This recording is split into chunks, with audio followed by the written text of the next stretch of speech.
Jeka, kwa nini saa hii wewe ni mgonjwa? Kwa nini saa hii wewe unaumia? Kwa nini saa hii watu wengi kwa hizo mafikuda baso mnaita ati ni kanisa? Watu wanakufa kukufa. Saa mimi nawaambia ukweli, Freemason ni kanisa ya shetani, na ukijiunga na Freemason hata wewe utatolewa kafara. Amini Mungu kwa kila jambo, wacha haraka. Uko katika ulimwengu wa Mungu. Hii dunia sio ya shetani. Hii dunia ni ya Mungu. Na viliomo katika ulimwenguni huu, yote ni ya Mungu. Yote ni ya Mungu. Shetani hana chake. Shetani hana chake. Shetani ni kuiba, huwa anaiba.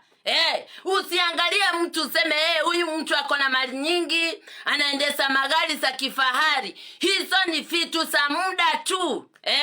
Mambo senye sinamfuata hata